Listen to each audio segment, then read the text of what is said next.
Hi, my name's Liz from Blue and Hazel. Welcome to my homeschool channel. Today's video is all about how we use a weekly homeschool binder to organize all of our homeschool papers. So I have two binders because I have two kiddos, a first and a second grader, and we've been using this system since last year, and it worked really well to kind of minimize all of the papers and the overwhelm that you see when you grab a stack of books out that you need to get through in a day. So I want to show you how easy this is to put together to take out just the amount of papers that you need for 1 week and divide them into subjects so that your kids know exactly how much they have to finish in a week and so that you know how much you have to finish with them in a week. So let's go ahead and take a look inside ours and show you how to set one up. All right, so let me go ahead and share with you how I set up a binder. This is my second grader's binder, and I want to show you what's inside so that you know how simple this would be to set up. First off, the pros and cons of using this system. This works really well if you have curriculum with worksheets. This doesn't work very well if your curriculum doesn't have a lot of worksheets. So for instance, we have math worksheets that we use and a handwriting booklet. So I slipped those inside of here, and it's also a nice place to keep things like if you're working on Bible memorization or if you have any types of things like this, you can keep it all in one spot for each kid. It doesn't work so well if you are doing primarily like read alouds for all your subjects. So for instance, this year we're using Brave Writer, and there are just almost no worksheets at all. Like we barely use paper except for copy work. And so there's just not really the need to have paper for that or a slot for that in here this year. We're also not doing as many sciencey type worksheets this year. I do have a science slot in his, I'll show you, but a lot of our science is gonna be from me reading out loud and us exploring. So it'll depend on what your needs are and how much paperwork you have. But the idea is to put 1 week's worth of each subject in this book. So for math, I tore out 5 pages of work from our math workbook that we're using. We are actually doing Singapore Primary 2022 this year for my second grader and my first grader. And so this is their math. Then each of them has a handwriting without tears slot. So this is the workbook that they're working on. And I'll show you here.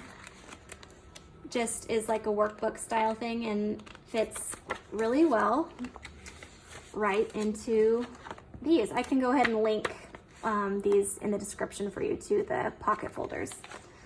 My second grader also has a science tab, and like I said, we aren't doing as many worksheets this year. I'm mostly doing more of the reading out loud for this. So I try to get to this 1 to 2 times a week, and we do a lot more just exploring, talking about, and reading books from the library on these topics.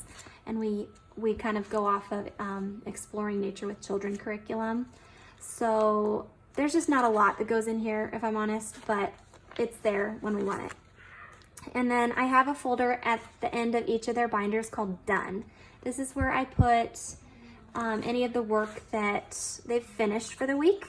And then once the week is over, I take out all of the work that's in here that says Done, and I actually trash it and keep 1 or 2 things here and there as the year goes on. I don't keep a lot.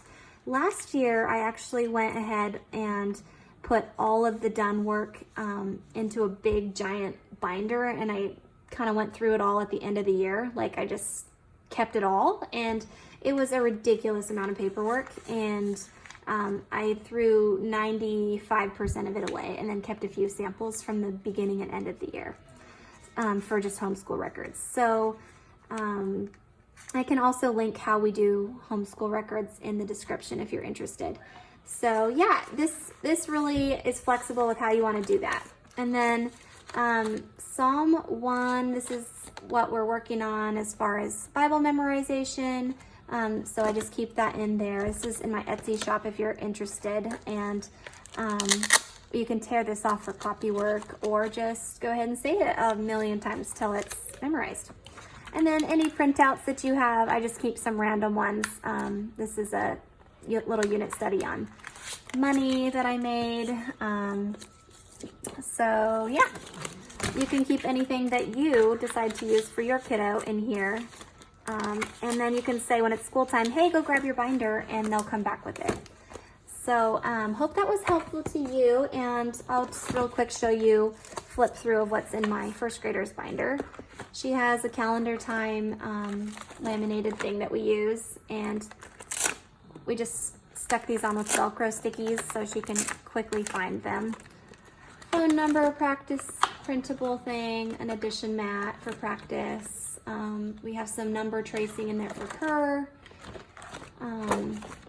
And let's see here. We have a Dash into Learning in hers. This is what's different. She has a Dash into Learning tab right here. So we did teach your child to read in 100 easy lessons, but she just really, when we finished that, this has been a fun way that we can kind of keep practicing our 10 minutes on the couch together. And I have this tab because she really had enjoyed some of the activities that went along with each of the books and coloring pages and stuff. So this is optional for her, and we don't get through it all. So don't think that we do. Next tab for her is math. And like I said, 5 days of math go into there. She also has a handwriting without tears tab and a done tab. So pretty simple, and this is an easy way for you to organize your kiddos, I hope, and just simplify your school weeks. All right, thanks for watching, and if you enjoyed this, go ahead and give it a thumbs up for me, and press subscribe for more homeschool videos. Thanks, and see you soon.